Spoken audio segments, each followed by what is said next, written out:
Belisario Velasco Barahona. Reconocido político demócrata cristiano, nació en 1937.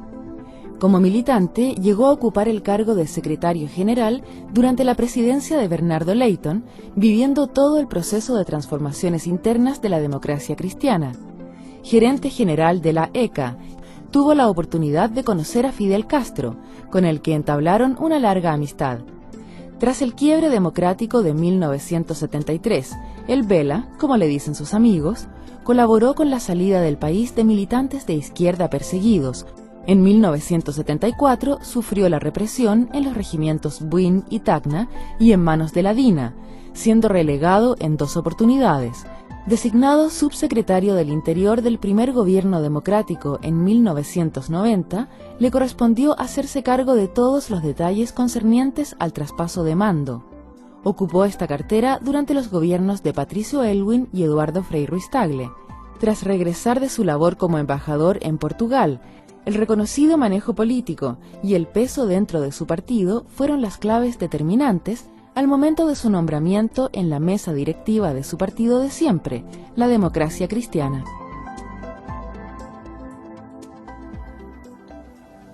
Belisario, hola, mucho gusto que estés en este programa. Te agradezco que vengas a compartir con nosotros algunos de tus secretos, porque tú en definitiva eres el hombre de la transición. Fuiste subsecretario del Interior en el gobierno de Aylwin y en el gobierno de Frei por casi 9 años. Y fuiste el primer funcionario que entraste a la moneda después de 17 años. ¿Cómo fue tu experiencia? ¿Cómo viviste esa situación? Patricia, gracias por invitarme a este programa que asisto con mucho agrado, porque es bueno para más adelante saber algunos hechos que han acaecido en nuestro país. Bueno, yendo a tu pregunta, efectivamente, estuve 9 años cumplidos como subsecretario del Interior de ambos gobiernos. Me decían que me quedaba repitiendo, que no hacía bien las tareas. Bueno, aprendí un poquito a hacerlas. Ahora mi entrada a la moneda fue bien curiosa porque yo fui el último subsecretario designado, nombrado por Patricio Aylwin, que tenía que hacer el decreto firmado por el general Pinochet, porque tenía que ser 2 días subsecretario del gobierno de él, no solo para recibir las renuncias de los ministros, subsecretarios, cursarlas a la Contraloría, sino que también preparar los decretos designando los nuevos ministros, las nuevas autoridades, y tenía que haber algún funcionario público para la continuidad de la República. Y el general Pinochet tenía que tener a alguien con quien conversar ese par de días, supongo. Entonces, bueno, yo fui designado, mi decreto lo firmó el general Pinochet, por eso me dicen que yo fui el último funcionario de la dictadura. Yo digo que no, que fui el primer funcionario de la democracia. Sale más bonito. Bonito, más claro. bonito. Son apreciaciones. Pero la entrada misma fue bastante especial porque el día 9, que ya se producía mi ingreso y asumía como subsecretario, llegué, recuerdo, en un taxi a la moneda, en un Fiat 125 del año 73, con el que iba a ser mi jefe de gabinete y con una periodista, la Jimena Gataz. Llegamos los 3 a la moneda, auto medio estartalado, paró en la puerta, bajamos y no me dejaban entrar. El taxi carabinero me decía, usted no puede entrar, señor. Oiga, yo soy el subsecretario, voy a ser hasta ministro un par de días. Bueno, llamaron a Gonzalo García y él fue a buscarme a la puerta y me hizo entrar. Gonzalo García, una excelente persona, tuvimos un trato muy cordial, muy amable, muy caballero, al igual que con Carlos Cáceres, que fue ante quien se efectuó el traspaso de mando definitivo entre Gonzalo García y yo. Entonces fue un poco divertido eso. Después subimos a conversar, a despedirse. Gonzalo lo acompañé del general Pinochet y después me quedé sociño, como dicen los portugueses. Pero te hicieron un traspaso con todas las de la ley, con todos los papeles, en orden, o fue, digamos, un traspaso de palabra. A ver, yo diría que reitero que tanto Gonzalo García como Carlos Cáceres fueron muy caballeros, muy amables. Me hicieron una entrega formal de la subsecretaría y del ministerio, Claro. porque yo asumía los dos cargos, con carpetas diciendo que era cada departamento. Pero cuando yo pedí las carpetas, no había ninguna. Los archivadores estaban vacíos. La verdad que el Ministerio del Interior era una institución que no tenía memoria. Entonces, bueno, partimos de cero. Y eso se pudo apreciar después con el correr del tiempo. Pero el trato fue muy cordial, no tuvimos ningún problema. Y después cuando me quedé solo revisando los papeles con la periodista, la Jimena y Héctor Muñoz, que era el abogado jefe de gabinete, éramos los tres, el resto de todo el personal era el que existía y que mucho siguió con nosotros porque había gente buenísima, excelentes funcionarios, que están hasta el día de hoy en La Moneda. Y bueno, al día siguiente me tocó ya un par de reuniones solo con el general Pinochet, que conversamos un rato. Y bueno, pero tú habías sido un opositor terminante a su gobierno, tú fuiste uno de los que firmaste, uno de los 13 demócratas cristianos que firmaste en el 73 de septiembre un rechazo pleno a ese movimiento, mientras que otro grupo demócrata cristiano avaló de alguna manera ese golpe, como fue de hecho Frei Montalva. Mire, Patricia, yo creo que eso es historia y es verdad, fue en parte así, pero mirado ya después de 30 años atrás, uno entiende las pasiones, lo que había en ese momento en el país. Era una situación que ya se debe haber discutido bastante en este programa, así que no me voy a referir a ella. Pero efectivamente yo fui uno de los 13 con Bernardo Leighton, Renan Fontealba, Andrés Elwin, Claudio Huepe, Mariano Ruesquide y otros, que firmamos un documento el día 13 de septiembre condenando categóricamente el derrocamiento de Allende y señalando nuestros puntos de vista al respecto, que están contenidos en el documento. Después, bueno, eso naturalmente definió una postura, no solo del grupo, sino que personal respecto a la dictadura militar. Y luego me hice cargo a los 2-3 meses de la radio Balmaceda, fui el director gerente de la radio Balmaceda. ¿Que le trajo más dolor de cabeza al gobierno militar? Algunos parece, porque fui clausurado 6 veces, fui relegado 2 veces, preso otras 3. Entonces, bueno, parece que... ¿Qué sentimientos encontrados tuviste al estar al frente del, comillas, como dices tú, dictador? Y eso que tú habías trabajado con una de sus hijas, con Lucía. Efectivamente, trabajé con Lucía 2 años más o menos, cuando yo era gerente de la empresa de comercio agrícola, la ECA. Ella fue mi secretaria, muy eficiente, muy leal, muy discreta. Solo tengo palabras de encomio para los 2 años que estuvimos trabajando.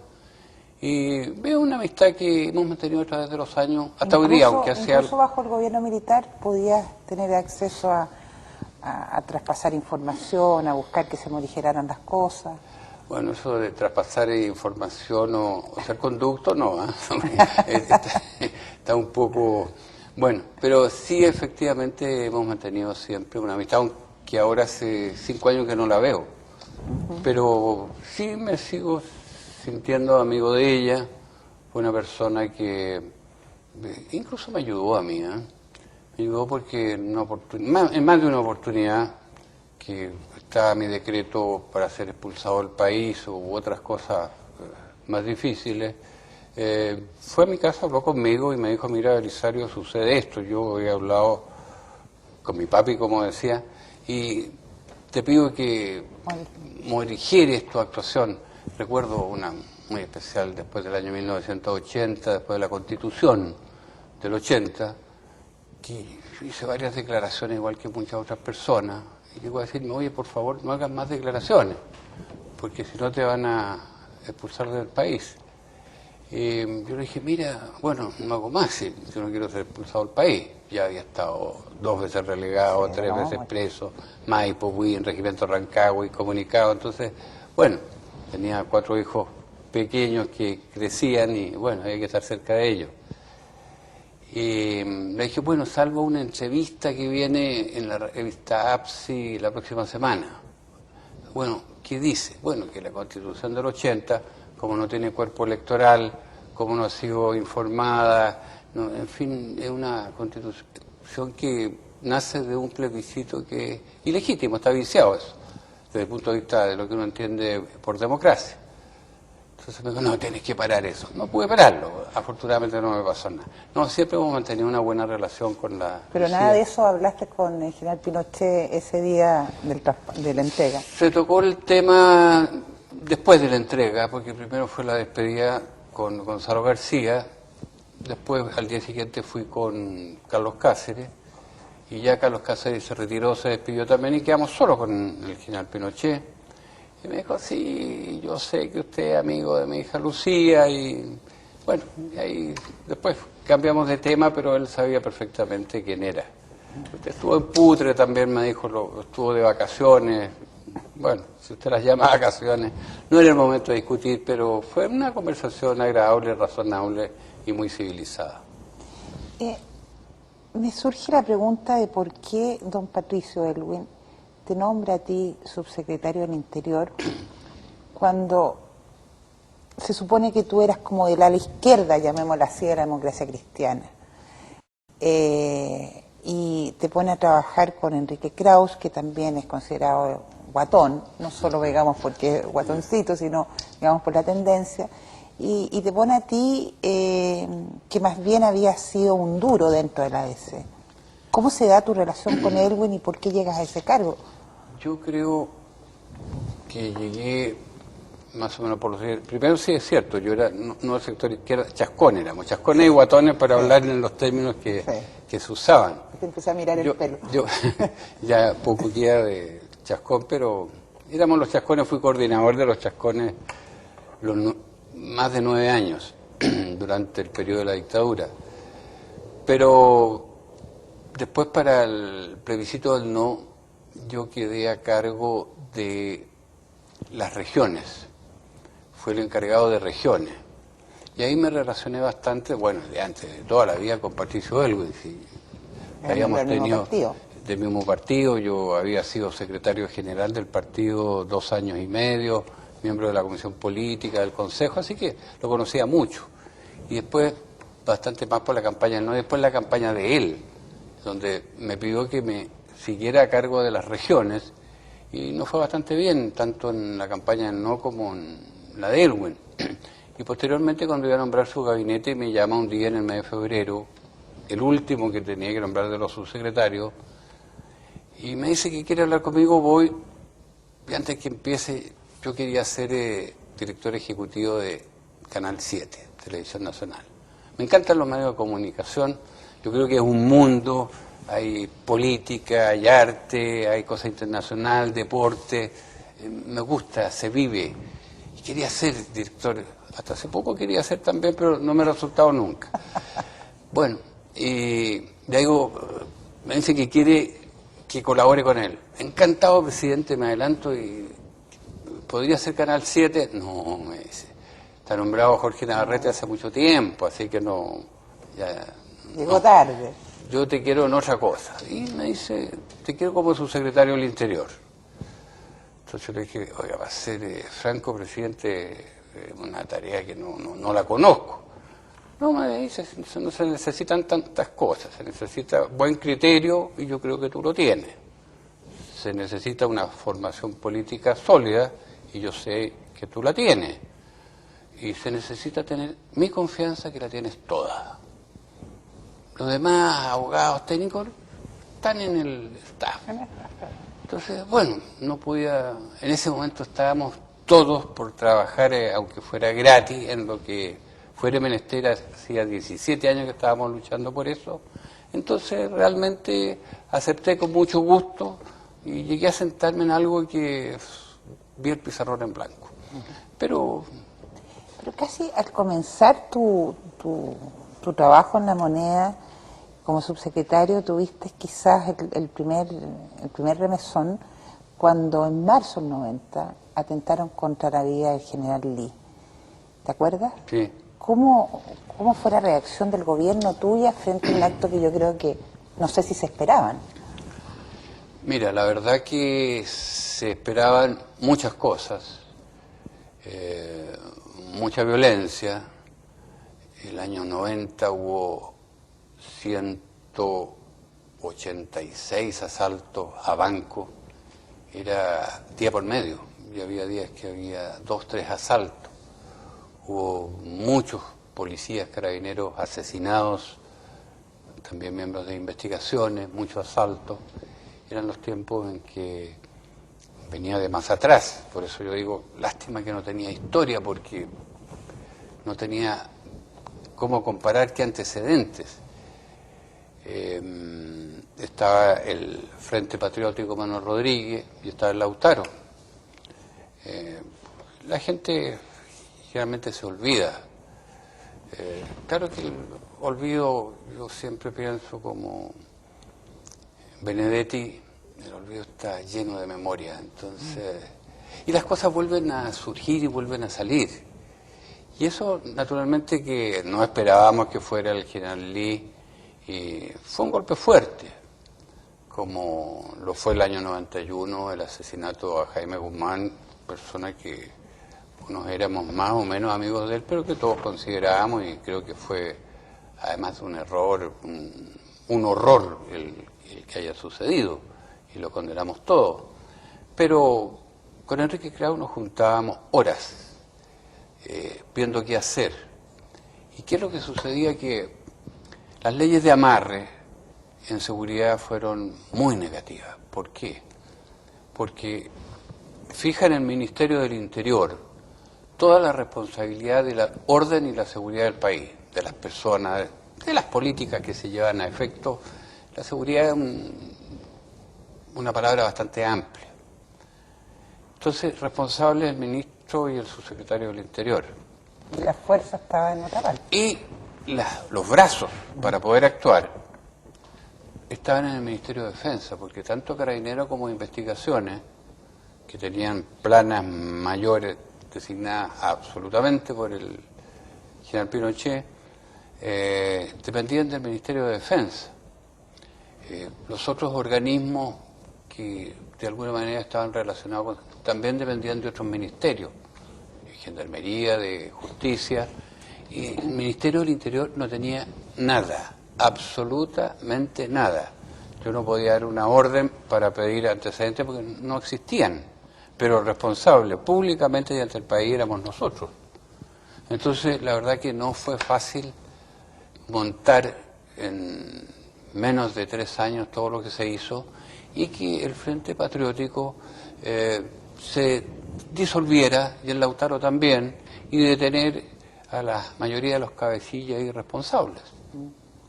Se dice que tú armaste justamente por esta razón que has explicado muy bien, tuviste que armar una especie de sistema de inteligencia al interior del ministerio, antes de que se llevara a cabo oficialmente con la llamada oficina. Y se dice que para ti fue fácil reclutar a una cantidad grande de antiguos conocidos en el tiempo del gobierno militar para conseguir información y lograr terminar de una manera con el flagelo del terrorismo. ¿Cómo fue ese proceso? ¿Es cierto, en primer lugar, lo que yo te estoy preguntando? Pues aquí se habla de rumores, entonces yo, como estamos en un programa histórico, quiero que me lo reafirme o me lo rechace.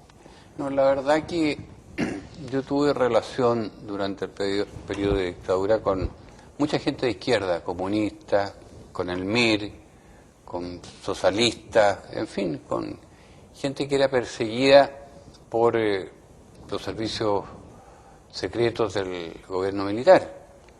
Y a raíz de eso, yo estaba de director de Radio Balmaceda, conocí muchos informes e incluso llegamos en oportunidades cuando era detenida una persona, incluso periodistas, bueno, para qué voy a dar nombres, pero lo que yo hacía era, con mi propia voz, para no comprometer al locutor, decir a tal hora, en tal parte, fue detenida la periodista tanto, en un auto, en fin, y daba todos los detalles.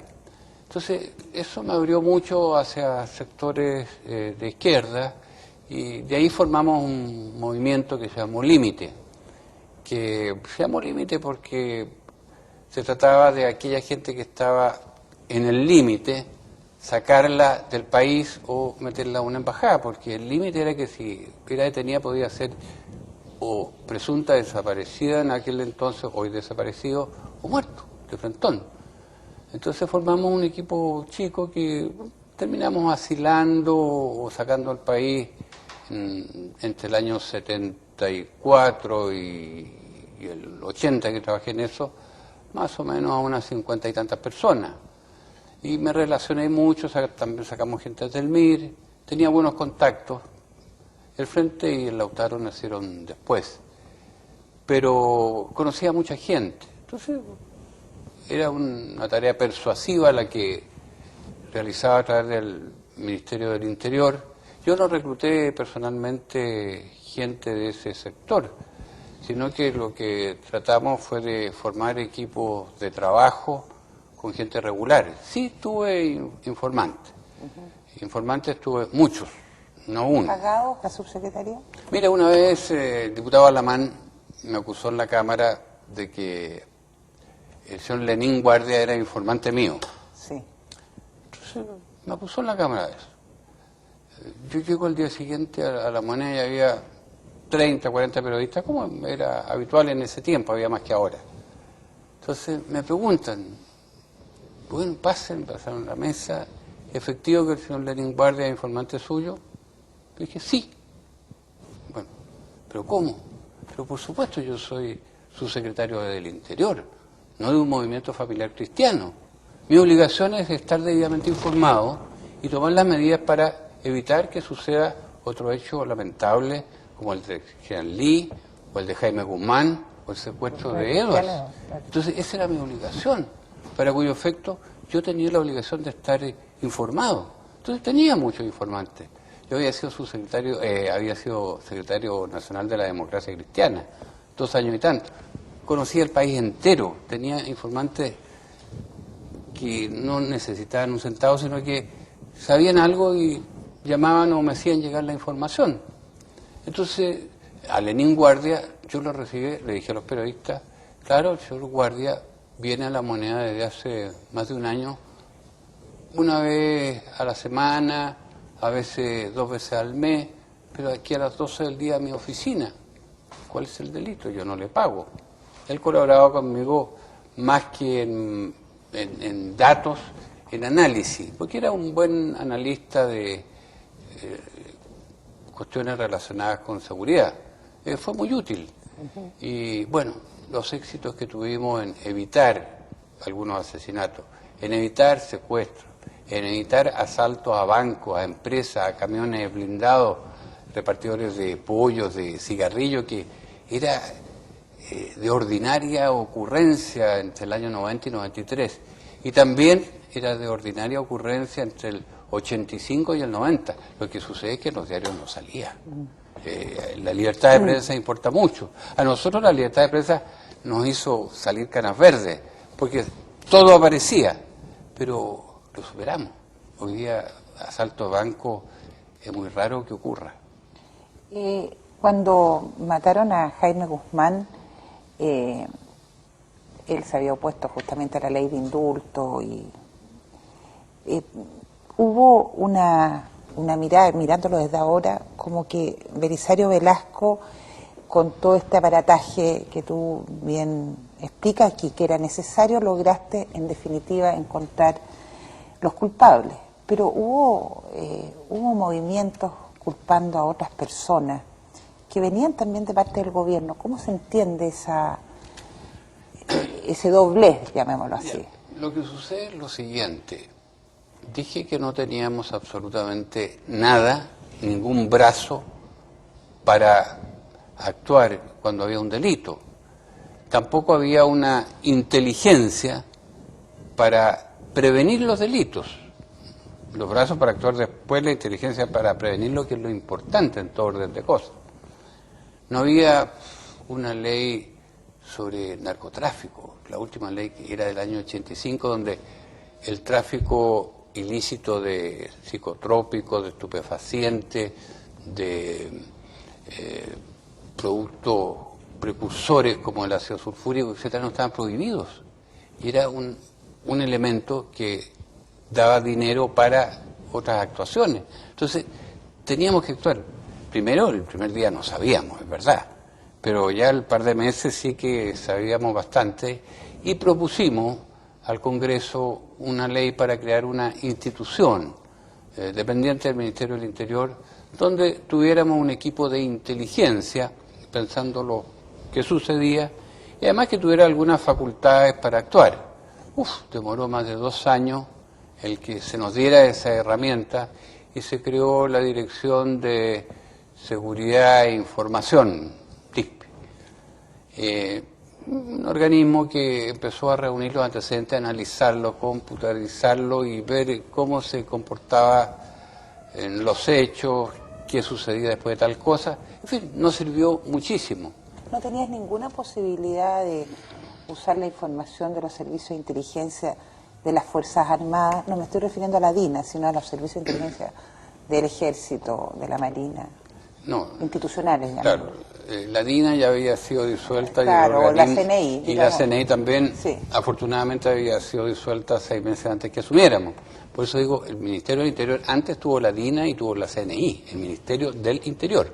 O sea, está en la moneda la mente que dirigía esos organismos. Cuando llegamos nosotros, afortunadamente, no había nada.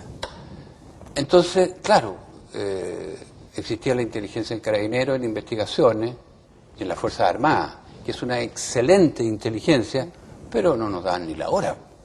Entonces, de acuerdo al artículo 33 de la Constitución, hubo que estudiar la Constitución del 80 mucho, la sabíamos de memoria, yo por lo menos en toda la parte que tenía que ver con eso, descubrimos que hay un artículo que faculta al presidente de la República cuando hay más de alguna materia que es de importancia nacional, diseminada en distintos ministerios e instituciones.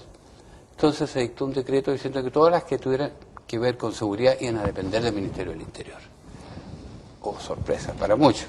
Pero eso nos sirvió para que se citara por parte del Ministro del Interior, Kraus en aquella época, a los comandantes, a los generales responsables de las instituciones, y se formó lo que se llamó el Comité de Inteligencia, que se reunía toda la semana, presidía el Ministro del Interior o en ausencia de él yo. La verdad que lo presidía habitualmente yo porque, claro, el Ministro del Interior tenía muchas otras tareas, pasaba bastante de vicepresidente de la República, entonces el que seguía la cosa de seguridad era yo. Entonces, por una parte, empezamos a tener una información ya real, lenta al principio, pero una vez ya que tuvimos generando confianza, tratos muy agradables con porque generales. El objetivo era común, era el mismo, era eliminar el terrorismo. La verdad que la seguridad es básica en un país y le interesa a todo el mundo. Es decir, una cosa, fines de los 94, 95, cuando empezaron las inversiones importantes en Chile, los grandes inversionistas iban al Ministerio de Hacienda, al Banco Central, y después iban a la Subsecretaría del Interior. Me dicen, señor subsecretario, ¿cuántos asaltos hay a bancos en este país? Mire, 7. ¿A la semana? No, al año. Antes teníamos, pero ahora 7 al año más o menos. Le estoy poniendo más que menos. Bueno, pero en Argentina hay tanto, en Perú tanto, en Venezuela tanto, en Colombia, para qué decir. Bueno, ¿cuántos secuestros hay? Mire, la verdad que hemos tenido secuestro 1. ¿Cuándo? Bueno, hace 3, 4 años. No hay secuestros, no. En Colombia hay 2.000 secuestros al año. En Brasil hay todos los días, en Buenos Aires también. Entonces, la cosa de seguridad, y se entusiasmaron, bueno, y el terrorismo, eso. Bueno, yo creo que Chile jugaba en las ligas mayores, era comparable con Finlandia, con Irlanda, con los países más seguros, Suecia, Francia, España, muy por debajo del nivel de seguridad que se logró en Chile a fines y mediados de esa década. ¿Y cuál es el costo personal, te pregunto, de haber sido uno de los hombres que ayudó a desarticular los movimientos terroristas? ¿Tuviste muchas amenazas de muerte? Porque tiene que tener un costo asumir una responsabilidad tan difícil como esa. Bueno, la verdad que esos cargos públicos tienen un costo. Se trabaja especialmente en un organismo como era el Ministerio del Interior, en aquel entonces, que era el inicio de la transición, donde éramos todos aprendices, donde había que hacer todo desde un punto de vista diferente del que había existido durante 17 años. Se desarticuló el Frente, el Lautaro, muchos movimientos terroristas o pseudo-terroristas, porque eran bandas algunas de maleantes, de delincuentes, sin atropellar sus derechos humanos. Porque nosotros creíamos, y creo, que en este país no sobra nadie. Entonces había que desarticular, no liquidar estos movimientos. Y yo creo que se logró. Siempre hay problemas en el camino, pero se logró en buena forma. Sí, claro, recibí amenazas muchas veces. ¿Andabas con custodia? Siempre tuve un guardia personal que me acompañaba a todas mis cosas públicas. Eso tiene un costo porque no estaba acostumbrado. Tenías que portarte bien. No, sí, siempre me he portado bien, siempre que no se aburra uno. Pero bueno, tenía un costo. Lo otro es que se trabajaba 24 horas al día, porque el subsecretario del Interior también, no sé cómo estará diseñado hoy día el esquema, pero era el jefe de todos los intendentes y gobernadores de Chile, que también como uno empezaban, y eran 50 gobernadores y 13 intendentes. Entonces siempre sucedía algo a las 3 de la mañana, el teléfono en la casa, y tenía que despertar y atenderlo. Decíamos que era una farmacia de turno abierta a las 24 horas del día. O un caleidoscopio, porque siempre había una figura distinta que enfrentar. Oye, hay un tema de la transición que me gustaría tocar contigo que pasó, digamos, muy al comienzo de haber ustedes asumido, que fue el tema de los llamados pinocheques. Tú estabas ahí, en el centro mismo del ministerio, por lo tanto tienes que recordarte más que nosotros del acuartelamiento que hubo, que ordenó el general Pinochet. ¿Cómo vivieron eso ustedes? ¿Con mucho temor? ¿Y cuál es el motivo real de lo que sucedió? Yo creo que fueron dos situaciones diferentes, con años de diferencia, pero cuyo origen era el mismo.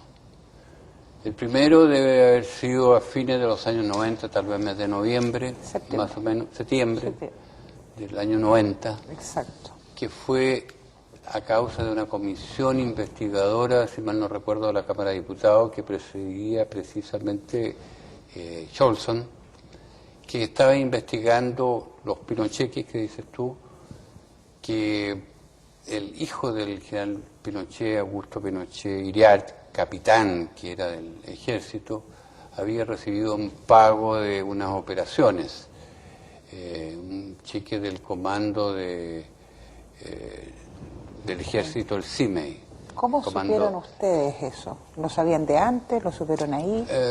Bueno, se recibieron los antecedentes con los cheques correspondientes en su oportunidad y se les dio el curso que se conoce, porque uno no es investigador, uno no tiene ningún derecho a prejuzgar, ni siquiera a investigar. Si también teníamos el problema que nosotros no podemos investigar, eso lo hace la justicia.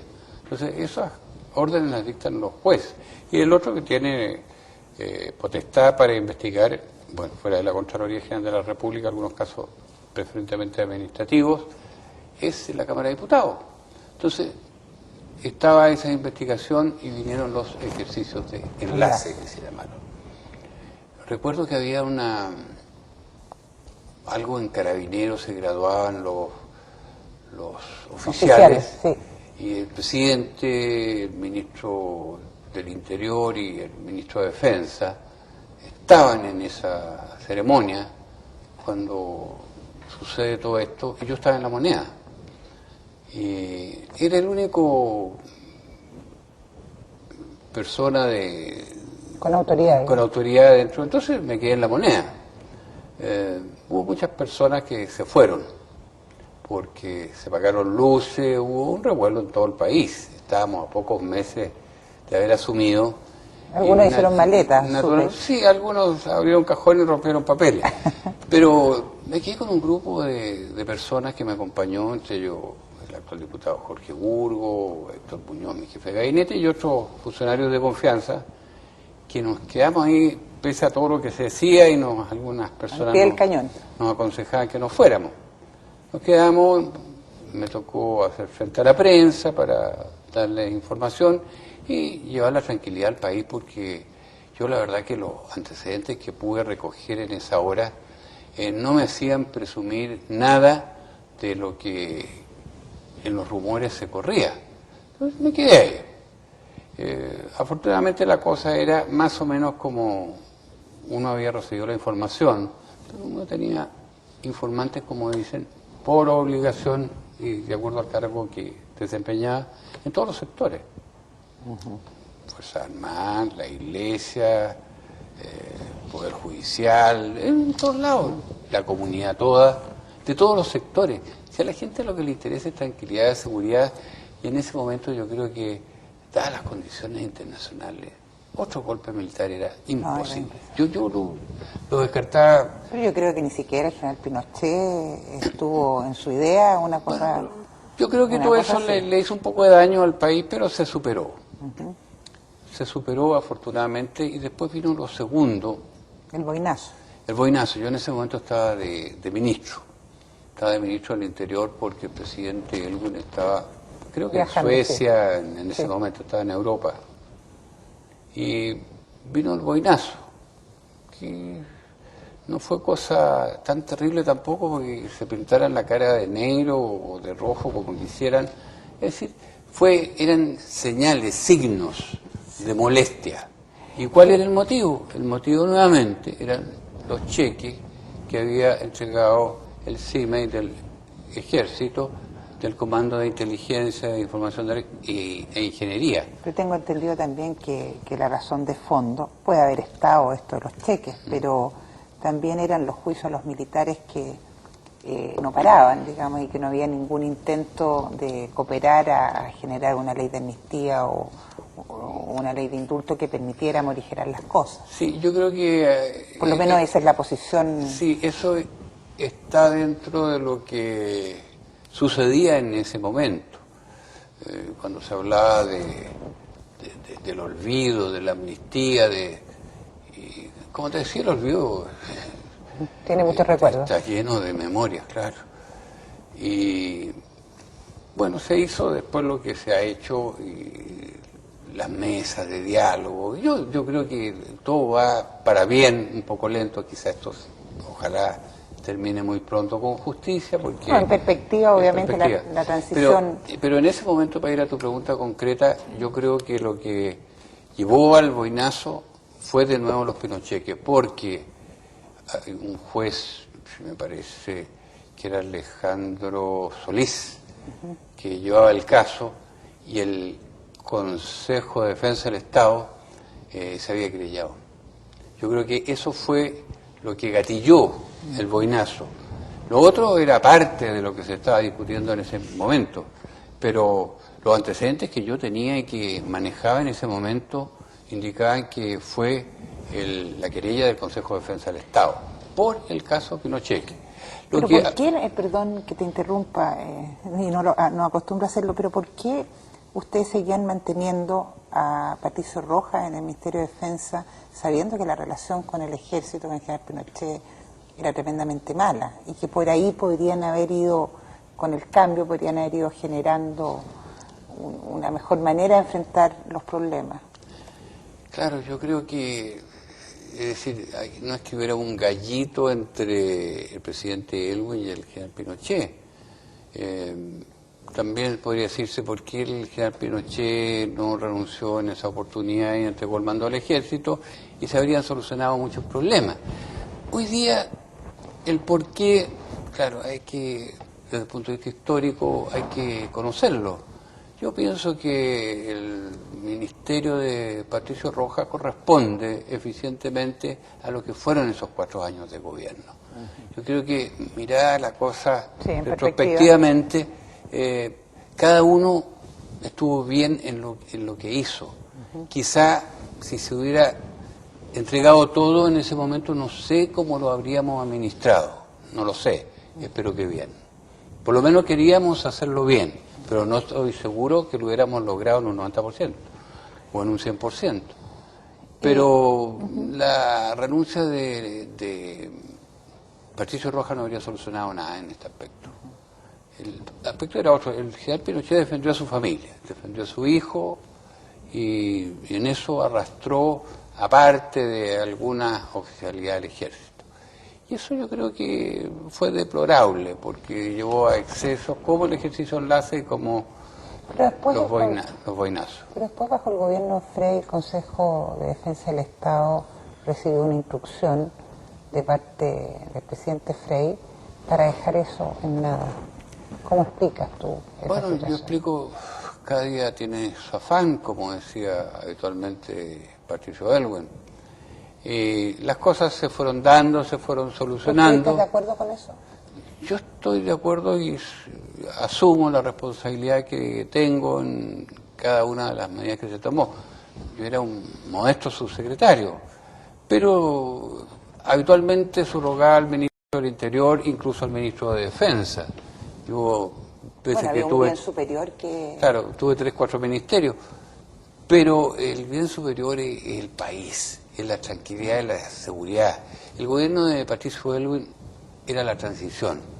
Yo creo que lo hizo muy bien. Yo creo que tuvimos el hombre adecuado en el momento adecuado y en el cargo que debía estar. Y creo que fue un éxito la transición. Como creo que el gobierno del presidente Frey, que fue más hacia la modernidad y el desarrollo, también lo fue. Y para mí, con el cambio de mando ya en gobiernos de la Concertación, la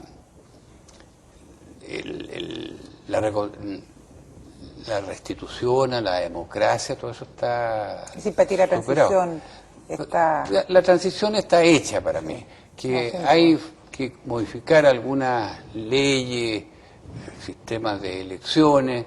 Bueno, siempre vamos a tener cuestiones que modificar, pero para mí la transición tan larga... No, para mí la transición está hecha. Sí. Quedan algunas cosas pendientes, pero nacerán otras. Entonces no...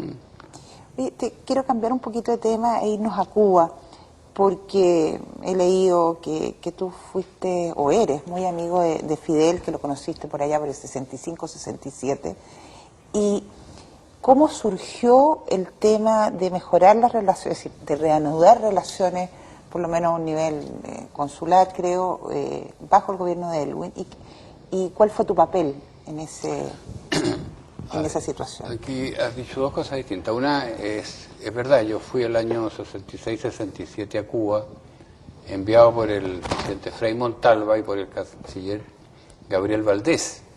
Existía un bloqueo a Cuba dictaminado por la OEA y impulsado por los Estados Unidos, donde se estableció bloqueo y a Cuba no llegaba mercadería de ninguna especie. Y se recibió en aquel entonces una carta de Evaristo, que era obispo de La Habana, pidiendo que se le vendieran comestibles, que por favor los países latinoamericanos cooperáramos, porque el que estaba sufriendo mucho era el pueblo. Entonces, yo era gerente de la ECA en ese tiempo, todavía no era secretaria mía, la Lucía fue después. Me trasladé a Cuba, fui a Cuba, y bueno, me recibió Fidel Castro, que conocí en aquel entonces. Hicimos algunas operaciones donde vendimos frijoles, cebolla, ajo, ya estaba, vinos. ¿Directamente o hacían algún...? No, directamente, de Puerto Chileno a La Habana, y donde el presidente de la SNA de aquel entonces, don Luis Marín, También participó en las operaciones David del Curto, que era el dueño de una empresa muy grande, Engel y compañía, en fin, varios, y también campesinos de lo que era la reforma agraria. Se exportó mucho poroto, mucha cebolla, mucho ajo, y eso me conocía a Fidel en esas lides. Pero yo no exporté nada, era a través de particulares y de la... ¿De la ECA? No, la ECA no, la CORA. La SOCORA, la Sociedad Comercial de la Reforma Agraria, más algunas cooperativas particulares, más algunos exportadores privados. Entonces, ahí conocí a Castro. Después que asume el gobierno de la transición, Patricio Aylwin, bueno, la idea era reanudar relaciones con todos los países del mundo. Acuérdate que en Chile había varios países que habían retirado su embajador, Italia, Portugal, por citar dos países que hoy día pertenecen a la Comunidad Europea, democráticos de siempre, bueno, y muchos más. Estábamos muy encerrados. No solo Cuba, sino que muchos otros. Entonces la idea era abrir relaciones con todo el mundo, y entre esos estaba Cuba. Yo no volví a Cuba porque no me correspondía, yo estaba en el interior. ¿Y si tú no hiciste no, nada, contactos? Absolutamente ninguno. Nada.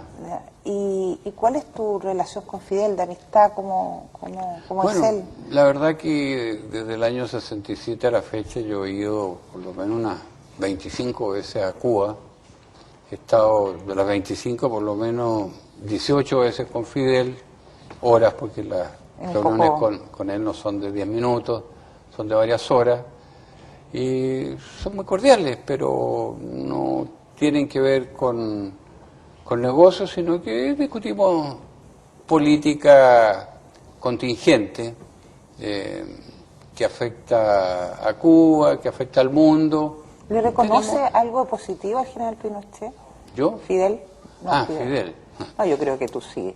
Sí, y fíjate que Fidel, independientemente de que abomina el general Pinochet, yo creo que es recíproco, así que estas cosas generalmente lo son. Sí le reconoce algunas cosas, tal vez no en el detalle que uno, pero reconoce que hubo un éxito en algunos cambios económicos que él no comparte. Él es un sistema socialista, Sí, yo creo que el último del mundo, pero los resultados de Chile, Fidel no es tonto, ¿eh? No. Además que es abogado, ingeniero, ha estudiado economía mucho, ve el cambio cualitativo y cuantitativo que significó para Chile el switch de pasar a un sistema socialista a uno de libre mercado.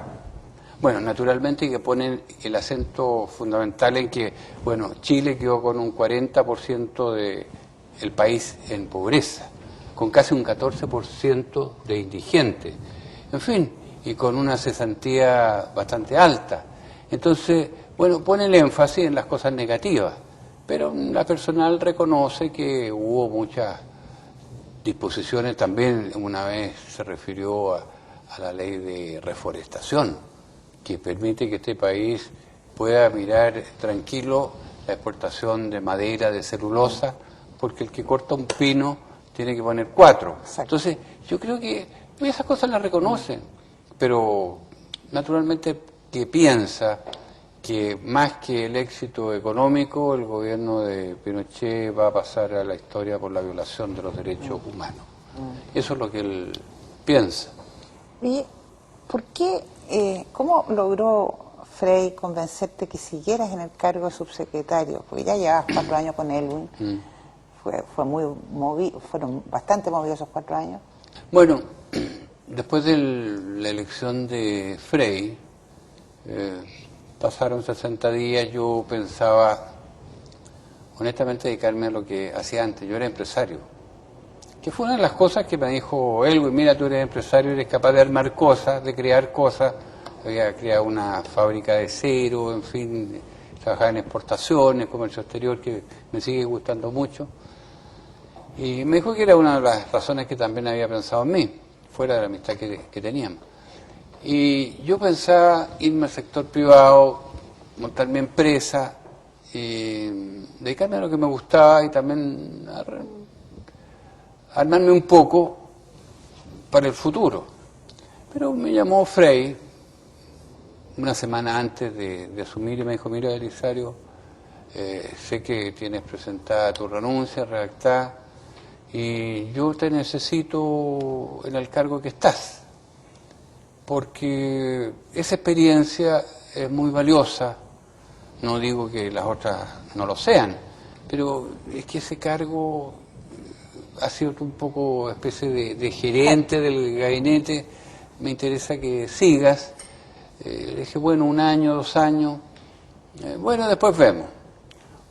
Y no hubo caso. No hubo caso y no me soltó 5 años hasta que uno de los costos que tiene eso, Patricia, que tú me preguntabas, no solo el mucho trabajo, el familiar, sino que también uno se gasta física y mentalmente, entonces estaba un poquito colapsado, entonces necesitaba dejar ya, y por eso me fui a Portugal, donde estuve 4 años y medio como embajador. Belisario, te agradezco mucho esta conversación tan llana, tan abierta que hemos tenido, y espero tenerte en otro programa porque queda mucho, mucho por hablar. Muchas gracias. Gracias a ti, Patricia, y espero también volver un día.